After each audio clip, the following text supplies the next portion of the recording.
Noel was born with arthropathy palsies, that's his disability basically. His arms were backwards, his feet were out instead of in. They basically tell us he wasn't going to walk at the beginning.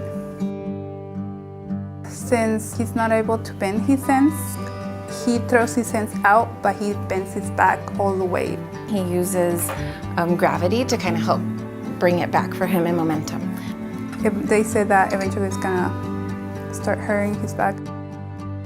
You know, for him to be able to bring his hands to his mouth, it seems like a very simple thing, but you can imagine if you couldn't do that, how difficult feeding yourself and grooming yourself would be. One of the things that research has shown is that students who participate in internships or in research at the undergraduate level have a much higher rate of transfer and graduation. We had students in a 3D printing class, and some of the students were interested in doing good work with the 3D printing, and Oksana Pachenko said, well, let's do some research about what kinds of things individuals with disabilities might need in order to make their life better.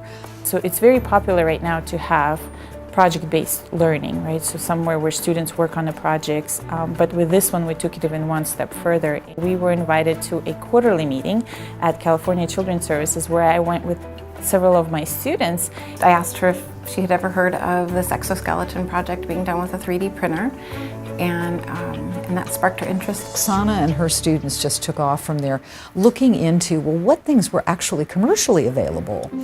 So this is an arm that's manufactured by Jayco. Well, first they ordered a mobile arm support, an actual one that's commercially available, and it's made to attach to a chair. So we wanted one that Noel would be able to wear because he's not in a wheelchair, he's mobile. I got involved with Oksana in this project. She mentioned that she was working with that, and I said, well, cool, show me. And we went to the 3D printing lab. She showed me the prototypes.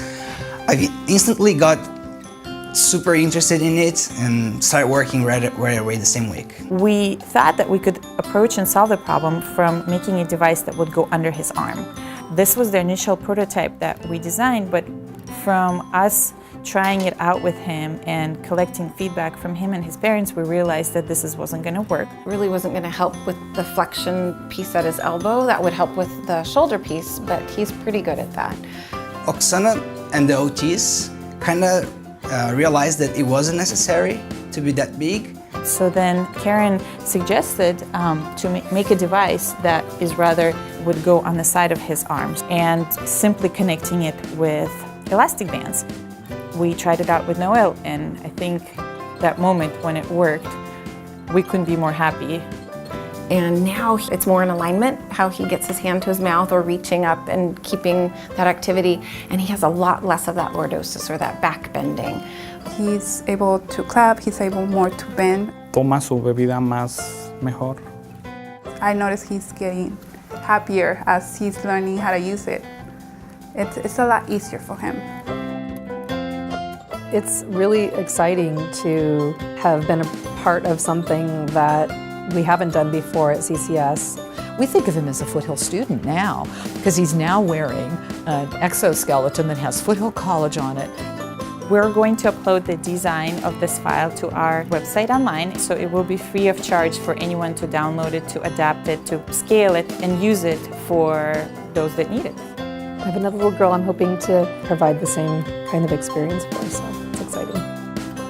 My goal is to come up with more projects, to get my students excited about biomedical engineering. It really made me realize how I really like helping people and applying science to help people. Just now I'm finally realizing what I want, and I've never felt so certain, and I think that the experience at Foothill College are helping me decide.